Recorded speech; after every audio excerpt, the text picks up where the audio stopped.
Thanks so much for your patience. I have this whole new computer and camera system, and I don't. So we'll see if it's even broadcasting.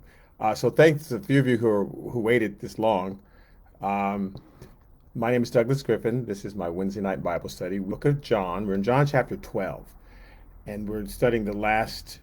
Um, Now we're down to the last 2 or 3 days of Jesus' life. And interestingly enough, there's 10 more chapters, even though there's only 2 more days left, because John really wants to drill in. What does it say? Okay, drill down on exactly what Jesus taught in that last day. So Jesus has gone to the temple. He has thrown out the money changers. Again, it's the second time he's done that. He's given his warnings, and now he's kind of done. His public ministry is over. He is going to, as far as ministering, he's going to spend the next 24 hours talking to his disciples. Then he goes to the Garden of Gethsemane, and he's put on trial and then crucified. So John wants to go over, here's every conversation that was going on. John is saying to us, I was the only one who really got it. I was the only one who was listening. So I remember specifically everything he said because everybody else, Peter and the others, were still waiting for Jesus to take over the Romans. But I kind of got it. So I was taking notes. I was listening to all this. Here's 10 chapters worth of what Jesus, well, half the chapters are that conversation. The other 5 chapters are the trial, etc. So I want to make this larger. No, that's not larger, that's smaller. And okay, so in John chapter 12, verse 27, and this is kind of where we left off. Jesus says, now my soul is troubled. And what shall I say? Father, save me from this hour? But for this purpose I came to this hour. So, Father, glorify your name. So he's saying, now my soul is troubled because it's ended. Everyone has gotten their chance. The people, the Pharisees, the people who had the opportunity to believe, done. And so things are shifting. God's like, okay, I sent him for 3.5 years. He did miracles every day. Now he's going to minister to these disciples and prepare them for what's to come. But as far as reaching out, because there is a time limit. There's a time when Jesus is going to come back and the earth's going to change. And so there's a time limit on everything. And so he's troubled because he can see that the time has shifted. The age of the Gentiles is just supposed to happen because that's who just spoke to him. Some Gentiles came to see him, and we want to see Jesus. And Jesus, okay, you wait. In a few days, it's going to be your time. Right now, it's the time of the Jews. I have to finish with my disciples. So I'm troubled for them, not because not because Jesus personally is upset. Oh no, because he says, this is, am I going to say, save me from this hour? It's, but for this purpose, I came to this hour. So why would I, no, Jesus, that wouldn't make any sense. He's saying this out loud for the disciples because they are going to have to make some decisions. They are going to be troubled. They are going to experience a lot of persecution, etc. And he's teaching them how to deal with it. So everything I'm doing is for your lesson. So so he says, Father, glorify your name. It says, then a voice came from heaven saying, I have both glorified it in the past and will glorify it again. He doesn't say in the past. He says, I have glorified it and I will glorify it. Therefore, the people who stood by and heard it said that it had thundered because they suddenly hearing the voice of God, and his voice kind of fills the earth like a thunder. You heard it all over the city. Everybody, oh, did you hear that? It was loud. It wasn't like a person talking to you. Suddenly the whole earth spoke. And so people said, that it had thundered, and others says an angel had spoken to him. They still are having trouble believing that it's God, because God is talking directly to Jesus, and we better listen. And there are a lot of people still around. Let's see. What does this not say? Yeah, you know what? I will put it on top of this box. That'll make it higher. Right. So we'll see if that is better. Yeah, that's going to be better. Okay, so let me see if I can go back to this. Do I click on that? Nope. There we go. Found it. So he's saying, Father, glorify your name, just so that the people can hear God's talking to me. And when they hear this voice, it's either an angel or it was thunder. They're having still trouble believing that God talks directly to this person. So therefore, I'm sorry, verse 30 now says, and so Jesus answered and said, this voice did not come because of me, but for your sakes. So it's not that I'm paranoid. I'm not upset. God's not trying to comfort me. He's not, oh, if only you. This is for you, because I'm good. I've known since I was born that this time was coming. So I've had a lot of time to prepare for it. Plus, I see the good in it. I'm only troubled because now time's up for the unbelievers. And so everything that happens from henceforth is for the disciples, and then my trial, then my crucifixion. So those people who will at some point believe later after I'm dead and have risen from the dead, good for them. But these people who are crucifying me right now, there's no hope for them anymore because there's nothing else that can be done. I call this lesson, they did not, therefore they could not, because that's what Jesus says. They did not, therefore they could not. So there are people who can no longer believe. The time is up. The time is up for them. So that's kind of why he's troubled.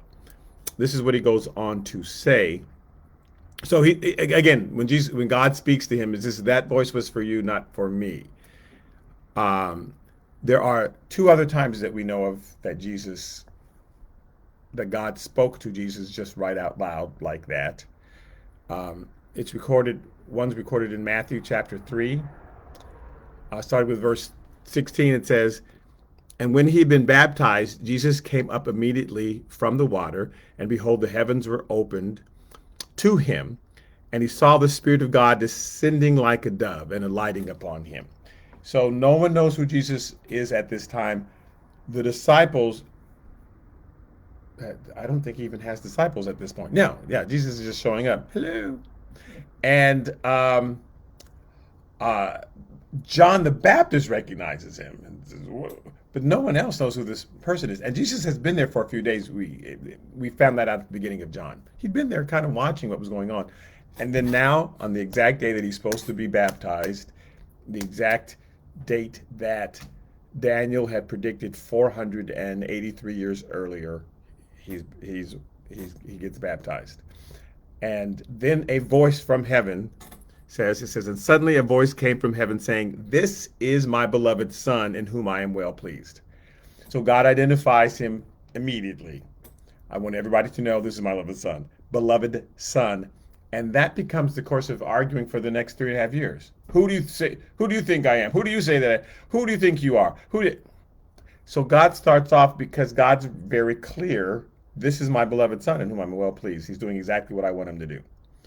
Why would you argue if a voice from heaven, and there are Pharisees there, so you just don't want to believe it because you heard it. Because remember, John is yelling at the Pharisees.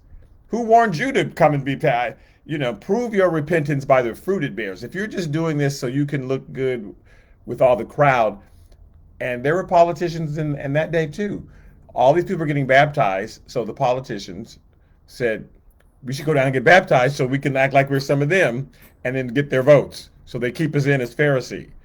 But John wasn't fooled. You just hear because that's the latest fad of people getting baptized. And then while they're there, this voice comes from heaven. So these Pharisees heard it. How can you mistake it? Unless you just don't want to believe, which is why Jesus in this passage says, they did not, therefore they could not. And that's what we're going to talk about. They did not believe, therefore they could not. Okay, a voice came halfway through Jesus' ministry when they were on the Mount of Transfiguration. We call it the Mount of Transfiguration. That's not the name of it at that time. But while he's on this particular mountain, God speaks. I'll just read that. In Luke chapter 9, verse 28, it says, now it came to pass about 8 days after these sayings, after Jesus, halfway through his ministry, Jesus starts saying, take up your cross and follow me. You must leave father and mother. It gets more difficult because there were those hangers-on who was, here's the next exciting Messiah. Here's the next big thing. And he's saying it's more than that.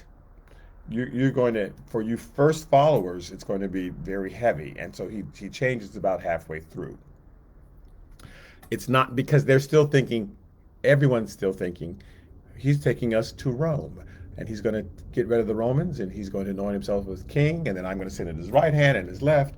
And right, they're still all excited. And for those first Christians, it was not going to be easy. That doesn't mean you become a Christian and people are going to persecute you and run after you with crosses. But for this first group, they were going to have to suffer a lot. So halfway through, God speaks. So now it came to pass after these sayings, after these days, after these sayings, that he took Peter, John, and James and went up on the mountain to pray.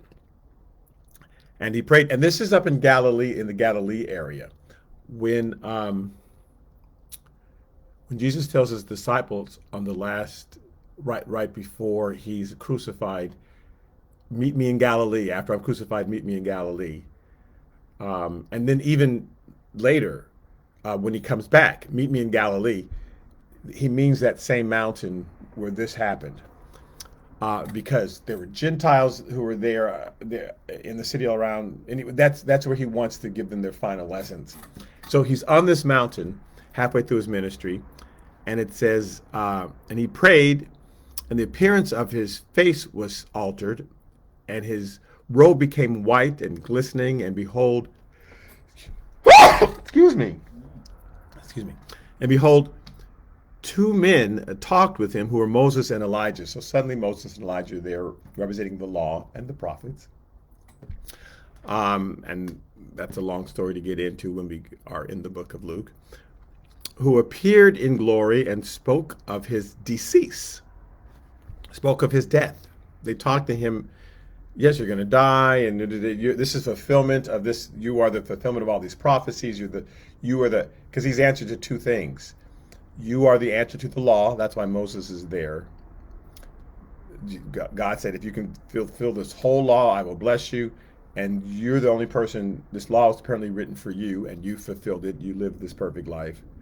And the prophets who all prophesied of your coming, you're the fulfillment to both things, the law and the prophets. So they're talking, but it has to be accomplished through his death, because part of the law was that a lamb had to be sacrificed. So he's the fulfillment of the law, and he's the reward, and he's also the sacrifice for our sins.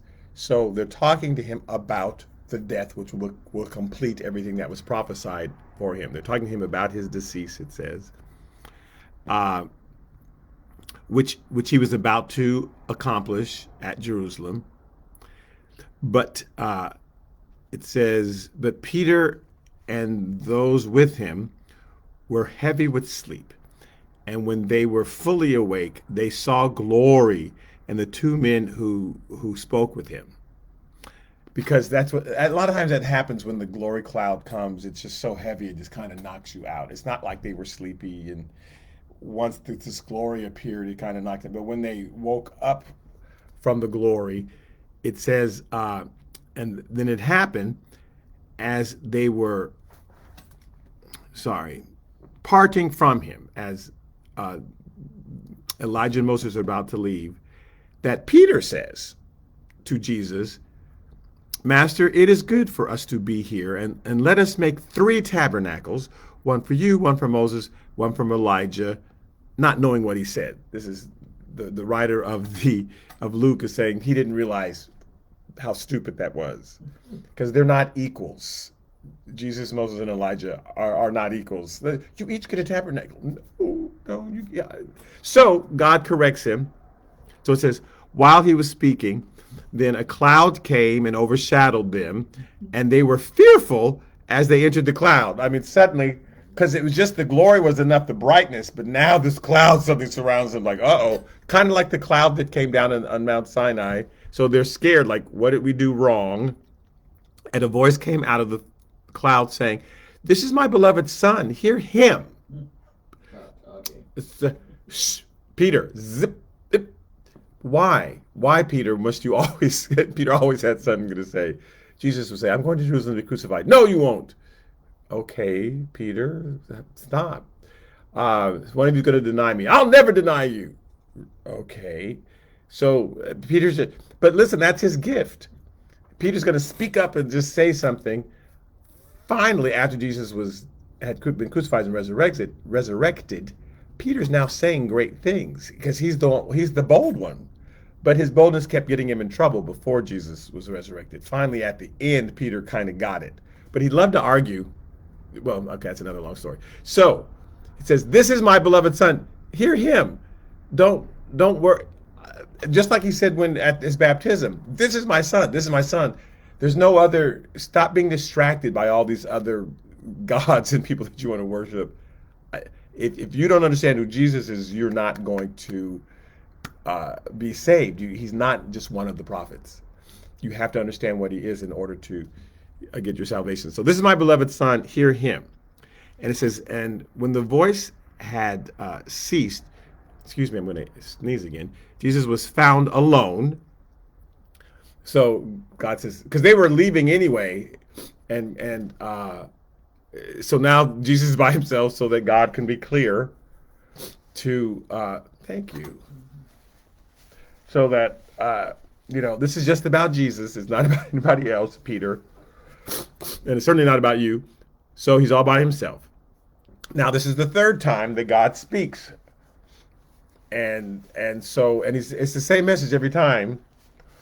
And at the beginning of the ministry, middle of his ministry, at the end of his ministry, so that nobody can miss it. So the people there, this is kind of your last chance. I'm telling everybody who's present, this is my son. In Luke chapter 4, So then it says, so Jesus says, now is the judgment of this world. Now the ruler of this world will be cast out. So we're back in John chapter 12. Now we're at verse 31. So starting at this moment is the judgment of this world. And now at this moment, the ruler of this world will be cast out. He means, okay, well, so we'll just go to what he seems. So what do you mean? Is the devil's been cast out of the world? What do you mean now he'll be cast out? There's no more devil. And why now? Didn't it happen before? Or isn't it going to happen later? Or what do you mean? And it's understandably confusing. In Luke chapter 4, verses 5 through 8, it says, then the devil, taking him up on a high mountain, showed him all the kingdoms of the world in a moment of time. So he's showing him, here's everything, right? Here's the entire world. And he says to Jesus, as you remember, the devil said to him, all this authority I will give you, and their glory, for this has been delivered to me, and I will give it to whomever, thank you, I will give it to whomever I will. So all you have to do is worship me. It's not a big deal, Jesus. Just worship me. And everything you wanted to come as the Messiah, I can give this to you instantly. And a lot of time, and that is the We don't want to go slow. So there's always someone who come to you. I can get you there faster. I can make you happy faster. I can make, just take this drug or just do this. And so he's saying to Jesus, why go through all, you know what you're going to go through. You know they're going to fight you and everything. But if you just worship me, I will make them love you. And Jesus doesn't say to him, you lying, you don't own all this. You're not the, He says, get behind me, Satan, for it is written, you shall worship the Lord your God, and him only you shall serve. So I'm not going to serve you. I'm only going to serve Jesus. I'm only going to serve God. But he doesn't deny that the devil, at that point in time, owned the nations of the world. They were all listening to him, worshiping him. They didn't know who God was. They didn't understand. They had no connection to God. That's why Jesus came, so that it could spread. But at the time that the devil's talking to Jesus, he's not lying. However, in Luke chapter 10, so that was Luke chapter 4, so just a little while later, Luke chapter 10, verse 17, it says, after Jesus has told the 70 to go out and cast out devils, and I'm giving you authority, you can do it in my name. Which again, if God sends us out, if Jesus sends us out, we can do anything he's told us to do. If we send ourselves out, then we can't do it. But if God says, go over there and cast the devil out, or go over there and pray for this person, or go, then you're doing it in his name, and it will work. I'm trying not. Excuse me. So, it says, then the 70 returned. This is Luke chapter 10, verse 17. Then the 70 returned with joy, saying, Lord, even the demons are subject to us in your name. And he says to them, I saw Satan fall like lightning from heaven. Behold. And so what does that mean? I got to tell you, the verb tense is I was seeing. Meaning, as you were casting out devils, he says, I know. And the more devils you were casting out, I was seeing Satan. And when he's saying the heaven, he doesn't mean, because there's like 3 heavens that the Bible kind of refers to. And there's the atmosphere right above us. There are the heavens, which are where the planets and everything are. And then there's heaven, right? He wasn't talking about that heaven. He wasn't even talking about where the planets are. He was talking about right above us. And because that is where Satan is called the god of this world. That is where he's been confined. He's been confined ever since he fell. And so Jesus is saying, as I was seeing you, as you were casting out those demons, I saw them falling, like I could see Satan being crushed. Every time that you're casting out a devil, you're like knocking a peg out of his kingdom, because he's been in control of all these people all this time, fooling them, getting them to worship idols and devils. But every time you're saying, come out of him, in the name, I was seeing him. So that's more literal. I saw him, not like it happened one time in the past. This verb tense means I was seeing him fall like lightning from heaven. And behold, I give you authority to trample on the serpents and the scorpions, and which is just euphemisms for the devil and his demons, and over all the power of the enemy, and nothing shall by any means hurt you. Nevertheless, here's a warning. And now a warning. Now a warning? Yes. Nevertheless, do not rejoice in this, that the spirits are subject to you. So don't start getting proud and, ooh, I can just tell the devil what to do, and start just casting demons out of the fireplace and just casting demons, You don't, and people, and we kind of do that I go to a lot of different services, and they'll start the service by casting the devil out the service and binding him. And I think, boy, they do that every week. How does he keep getting loosed? I guess it's only a 24-hour bind or something, and the next morning you got to cast the devil out again. And you can just get excited with all of that. Don't rejoice that the spirits are over, because that sort of pride is what tripped up the devil. He says, don't rejoice in this, that the spirits are subject to you, but rather rejoice because your names are written in heaven. So if you're Please focus on the fact that you're saved and don't get caught up in the doctrines of devils that the Bible talks about, where you just start making stuff up about the devils, which people have done. Okay. In Isaiah chapter 14, verse 9, I love this. It says, hell from beneath is excited about you. That's Isaiah chapter 14, verse 9. Hell from beneath is excited about you. This is God talking to the devil who has been cast down. It says, to meet you at your coming, because you're slowly going to just to lose. We'll see that as this keeps, I'll just keep reading it. It stirs up the dead for you.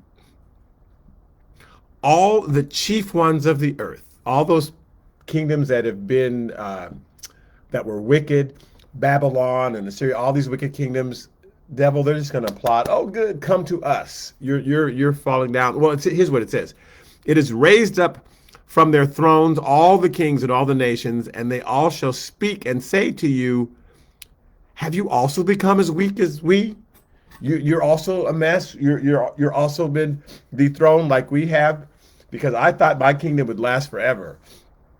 I forget that Pharaoh who said, this is who I am. He has his name, and then look at me and weep. Well, you do look at him and weep because he's gone. He's trying to, he thought he'd be there forever. So he says, have you become as weak as we?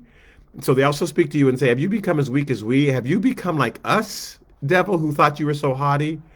Your pomp, this is now Isaiah 14, verse 11. Your pomp is brought down to Sheol. All your grandeur, your pomp and circumstance, your pomp is brought down to Sheol, and the sound of your stringed instruments, the maggots is spread under you, and worms cover you. So all your kingdom is going to be buried just like ours. All these kingdoms that just thought they're going for it, they're just buried in the sands. We dig them up, right? We dig them up and go, oh, look, oh, this was a mighty kingdom that's been buried now for 3,000 years. That's been buried for 5,000 years. And so you're just going to be just like us, buried, covered with worms. Now, in verse 12, how are you fallen from heaven, O Lucifer, son of the morning, star of the morning? How are you cut down to the ground, you who weaken the nations? For you have said in your heart, I will ascend into heaven. So you're cut down to the ground. You were in one part of the heavens, and now you're confined to the earth, and the heavens right above the earth. You've been cut down. You thought you were, oh, I'm going to rule everything. Well, I'll just read you what it says. I will ascend unto heaven, talking about the third heaven, where God is. For you said in your heart, I will ascend into heaven. I will exalt my throne above the stars of God. So there's first heaven, then there's the stars, those heavens, and then the third heaven, they call it, where God is.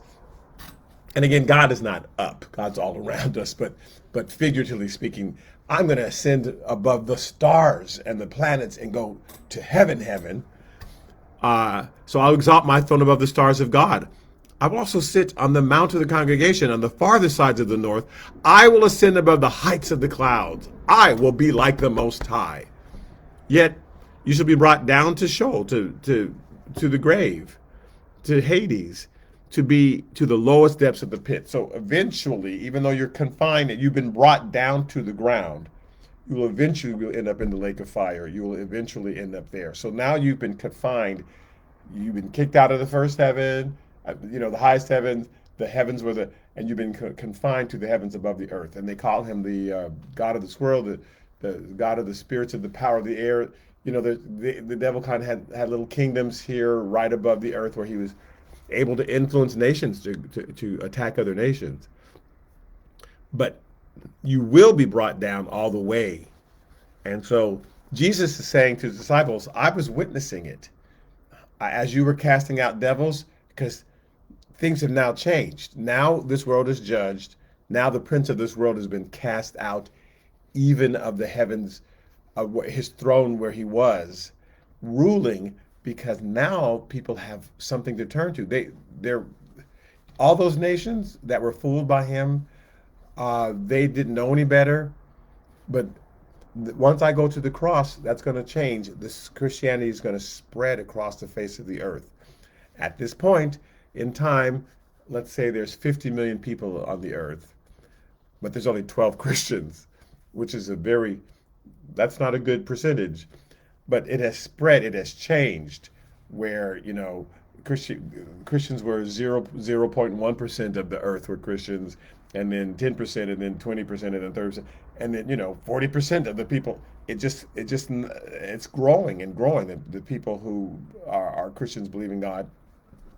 So he's this is the change. This is the change.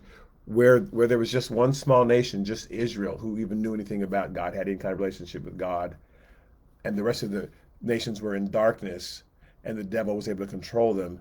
Now your hold on them is going to be loosened. This message of the gospel is going to be spread everywhere. So Jesus is informing him of the change that's happening. In Revelation, chapter 12, verse 9, it says, "So the great dragon was cast out, that serpent of old, called the devil and Satan, who deceives the whole world. He was cast to the earth, and his angels were cast out with him. Then I heard a loud voice saying in heaven, 'Now salvation, strength, and the kingdom of our God and the power of his Christ have come.'" So he's been replaced. Where you were, and when the devil told Jesus, "All these kingdoms, I control all of them." Yeah, he did. They just big, huge idols in the middle of the city, and all sorts of crazy stuff going. Not anymore. Now the world, the prince of this world is being cast out. He will no longer just be able to rule all these nations. So now salvation and strength and the kingdom of our God and the power of his Christ have come. For the accuser of our brethren, who accused them before our God day and night, has been cast down. So Jesus is saying that there's a switch is happening, but it means that's bad for the Pharisees and the people who don't believe him there in Jerusalem, because he's no longer, his public ministry is done, and so now the whole rest of the world's going to be affected.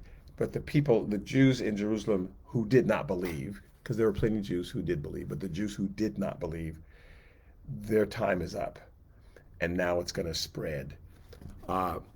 So he says, "And if I am lifted up from the earth," in John chapter 12, verse 32, "I will draw all peoples to myself." Now he's not talking about how we might lift someone up. Let's lift them up, and he means crucifixion. Then he said in verse 33, signifying by what death he would die. So when you hear lifted up, he literally means put on a cross. They would nail you to the cross, and then they would lift it up, right? So if I be lifted up, I'm now going to draw all men unto me. So this ministry is now going to spread, but it's going to leave Jerusalem at a certain point. And so he's troubled for all those lives who are going to be lost because of their rejection of him. So the people answered him in verse 34, I think. "We have heard from the law that the Christ remains forever. So how can you say that the Son of Man must be lifted up?" And so here's what's funny, because Jesus is here forever. They misunderstood, but how their salvation would be accomplished was through his death. So they're ignoring all the lamb sacrifices and the blood that was shed and everything that the Bible said about the Messiah dying and all. They totally ignore that, and they hang on to that one verse. We do that often today with the Bible. There's whole sections of it we ignore because we found that one verse that says, you speak forth or whatever. See this, and we just ignore the rest of the Bible. And I promise you, we're going to suffer the same sort of delusionment and poor results ultimately in our lives if we don't read the whole Bible and understand what all of it is saying. So he says, how can you say the Son of Man must be lifted up? Who is the Son of Man? And they just heard God speak. This is not the next day. They just heard a voice from heaven, and they're going to argue with God. So Jesus says to them, a little while longer, the light is with you. Walk while you have the light, lest darkness overtake you. So it's like, I can't believe you keep arguing. You heard the voice of God. It's just a little while longer. I won't be here ministering you anymore. The disciples are going to be here in Jerusalem for a little while, and then they're going to be scattered and sent out, and then the chance that you have will be gone. But look how it was focused on you. I came to you specifically. So you're thinking, well, that's not fair. It is fair. He came to them, did miracles right in front of them. God spoke right in front of them. So these are the people who refuse to believe.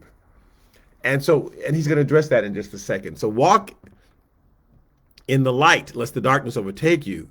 He who walks in the darkness does not know where he's going. While you have the light, believe in the light, that you may become sons of light. And these things Jesus spoke, and then he departed and was hidden from them. So this group, he never saw them again. And again, that's why his heart's troubled, because he now is beginning his private ministry. So it's not like he was hiding from them. But he's saying, you just heard God speak. You've seen the miracles. Walk in the light. Don't stop walking in the darkness. I don't know what else like God can do other than say, this is my son. And well, I don't believe it. Okay. So it says, but although he had done so many signs before them, they did not believe in him. That was verse 37. Now it's exactly, so they did not believe them, and they did not believe in him. Later it says, therefore they could not believe in him. They did not, therefore they could not. And we're responsible for what God does in front of us. So if God shows up and says, hi, I am God, I need you to believe, and you go, nope, not going to do it, then there's a hardening that happens. Now, God doesn't do that to everybody. He does little signs, and so the hardening doesn't happen as quickly, or doesn't really happen at all. But the people who have no excuse, if God directly speaks to you and you reject that, then there's a hardening that happens so that you cannot now. Because your decision to choose to be clay instead of wax, that's your choice.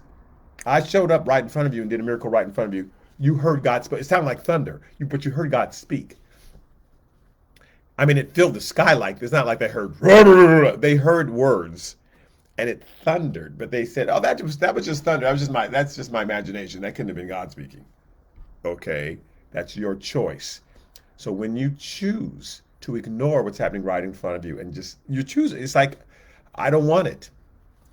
Then so you choose to be clay. At that moment that you have your heart become clay instead of wax, everything else that God does, he's the sun, it hardens you. If you choose to be wax, if you go, that might be God, or I want to hear a little bit more about that, or that's choosing to be wax. Wow, that miracle, see how that miracle just happened? I wonder what that could be. That, maybe that was God. Soon as that's choosing to be wax. So then everything God does from then on, as his sun shines in you, it melts your heart more and more.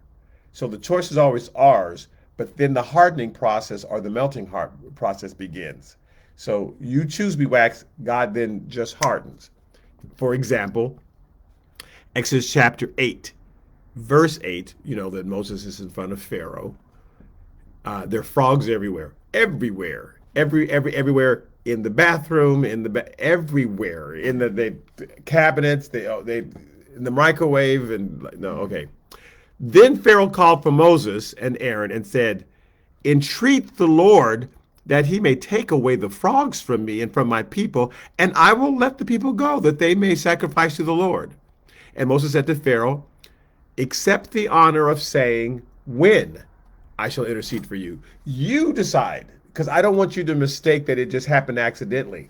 You pick the day and you pick the time so that you'll know it was God. Oh, well, let me just read. Where I shall intercede for you, for your servants and for the people, to destroy the frogs from you and your houses, that they may remain in the river only. So that's what, instead of being all in the medicine cabinet and in your luggage and in your cinnamon, they are going to only be in the river. You tell me the day that you want it to happen. So he said, tomorrow.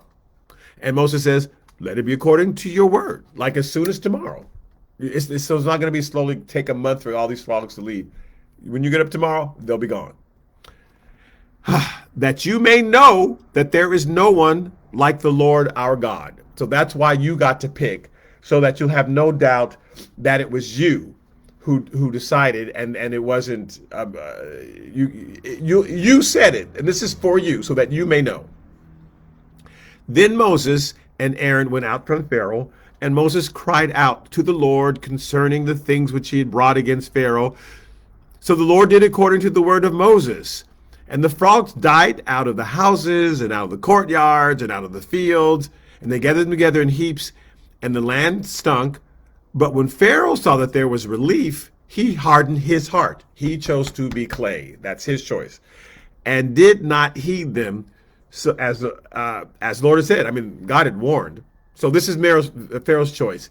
3 verses later, in Exodus 8, chapter 20, verse 28, Exodus chapter 8, verse 28. So Pharaoh said, I will let you go that you may sacrifice the Lord your God in the wilderness. Only you shall not go very far. Please intercede for me. What was this one? This was the plague of all the flies everywhere. Although I think it was actually beetles. But anyway, a swarm of some sort of insects were everywhere. In fact, they covered the priests. The priests were walking around and they just covered. Then Moses says, indeed, I'm going out from you, and I will entreat the Lord that the swarms may depart from Pharaoh and from his servants and from his people, but let Pharaoh not deal deceitfully anymore in not letting the people go to sacrifice to the Lord. So don't change your mind again and say, oh, I believe. And then, so Moses went out from Pharaoh and entreated the Lord, and the Lord did according to the word of Moses, and he removed the swarms of flies from Pharaoh, from his servants, from his people, and not one remained. But Pharaoh hardened his heart as at the other time, and neither would he let the people go. So this is not God hardening his heart. This is Pharaoh choosing to be clay. So now from then on, anything that God does, because he's the son, is going to harden his heart. Because he decided to be clay. He decided, I looked right at that miracle. I asked for exactly what. It's like saying, Lord, give me a sign. Let a foot come through the ceiling. So then a giant foot comes to the ceiling. And you go, I still don't believe. Well, okay. You're deciding to be clay. So from then on, it says God hardened Pharaoh's heart. Because, well, I'll just keep reading. So John chapter 12, verse 38. So it says, they did not believe. Verse 38 says, that the word of Isaiah the prophet might be fulfilled, which he spoke, Lord, who has believed our report? And to whom has the arm of the Lord been revealed? And then it says, therefore, they could not believe. So they did not believe so that it could be fulfilled when Isaiah said, who believed our report? Our stories, when they saw it and heard what, they didn't believe it. And to whom was the arm of the Lord revealed? The arm of the Lord, they saw the mighty, because when you say he revealed his mighty arm, that means he did some mighty thing right in front of them. It's to those same people, the people who did not believe, or to the same people that the arm of the Lord was revealed. And yet they did not believe. Therefore, they could not believe, because now you can't. Once you decide to be clay, whenever God does anything, it's going to harden your heart. So in Exodus chapter 9, verse 10, very next chapter, then they took ashes from the furnace. Please know that these are people that were burned in furnaces, and there's just the ashes. So they took the ashes, and they stood before Pharaoh and scattered them toward the heavens, and they caused boils to break out in sores and on man and beast. And the magicians could not stand before Moses because of their boils, for the boils were on the magicians and all the Egyptians. But the Lord hardened the heart of Pharaoh, and he did not heed them, just as the Lord had spoken to Moses. So that's his choice. Had he said, you know what, I want to believe it, then God starts the melting process. You don't even have to be a total believer. You don't have to even, I believe every single, you just have to have your heart tender toward God. I want to believe. He starts the process. And everything he does, that starts to soften you more and soften you more, because you just gave, God only needs this much of you. I think I want to believe. That's all I needed. But I refuse to believe, even though you did a miracle right in front of me. Then your heart's going to harden. They did not believe, therefore they could not. And it says, because Isaiah says said again, and they're quoting Isaiah in that same place, who has believed our report? To whom the heart of the who to whom has the arm of the Lord been revealed? It says, He has blinded their eyes and hardened their hearts. But that's again, the people to whom the arm of the Lord was revealed did not believe what they saw. So now they've chosen to be clay. So it says He's blinded their eyes, hardened their hearts, lest they should see with their eyes, lest they should understand with their hearts, and turn, so that I should heal them. Meaning Jesus, I can't heal them because this process, because right now there's nothing I can do. I'm going to stand right in front of them. They're going to put me on trial, and they're just not going to believe. And there's nothing, I can't heal them now because of the choices they've made. If you see a man raised from the dead, you see somebody walking, you say, and you say, no, I'm not going to believe. You hear the voice of God. No, I can't heal you. And in Ezekiel chapter 11, verse 16, he's kind of explaining this process, but he also gives you the remedy. Therefore say, thus says the Lord God, although I've cast them far off from among the Gentiles, far off among the Gentiles. So this in Ezekiel, this is the first time a prophet comes who calls himself the Son of Man. Ezekiel called himself the Son of Man. I'm the Son of Man. Jesus called himself the Son of Man because he's saying my ministry is just like Ezekiel's. So Ezekiel warned about the first temple being destroyed.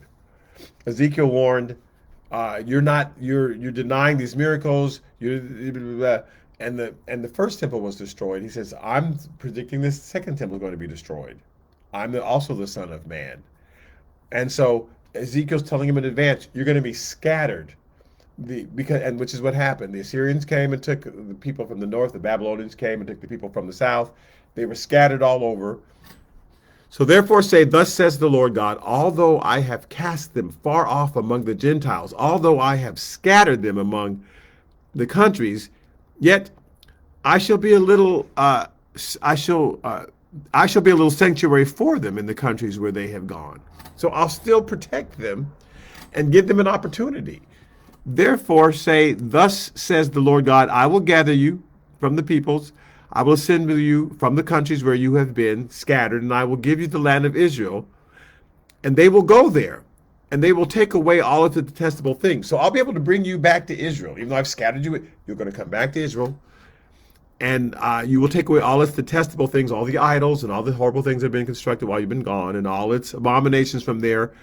Then I will give them one heart, and I will put a new spirit within them, and I will take the stony heart out of their flesh and give them a heart of flesh. So I will change that. All they have to do is want to repent. And so it's not like, well, sorry. It's like anytime you want to change.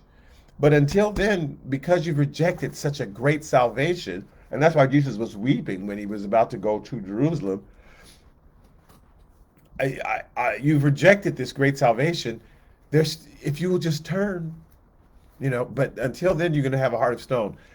And sure enough, people came back and they repented, but then the Pharisees took over and their hearts got hard again. So Jesus is now in that second place.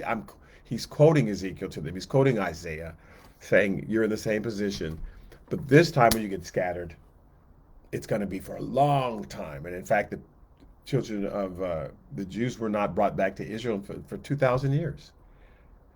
And God's still saying there's hope.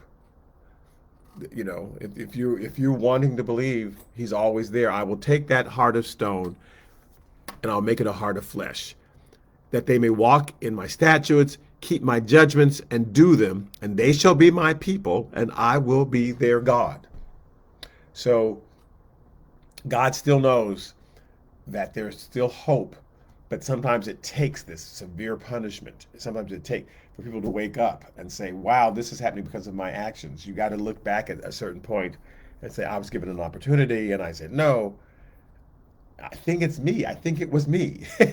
And if you repent, then God will take you back with open arms. That's good for any situation. It's good for us to know. Okay, so I'm going to end there, and I appreciate all the time that you took to listen in tonight. This Sunday, we're in the book of Exodus. and we're going through the law and why is murder bad and like that. And the law is very interesting. Why God chose to do certain things and so say this is bad and other things he's was more complicated. We were talking about the tension that God's trying to create so that people will make the right choice. Because you can just tell someone don't do that, but it's better when they see why they shouldn't do it. And so the law, it's very interesting to me when I'm going through the book of Exodus. So thank you this evening for listening. And all the people who hung in there and waited, I really appreciate that. And as soon as I figure out with this new computer how to end the lesson, there we go. Thank you. And I'll see some of you on Sunday, and the rest I'll see you next week. All right. Bye bye.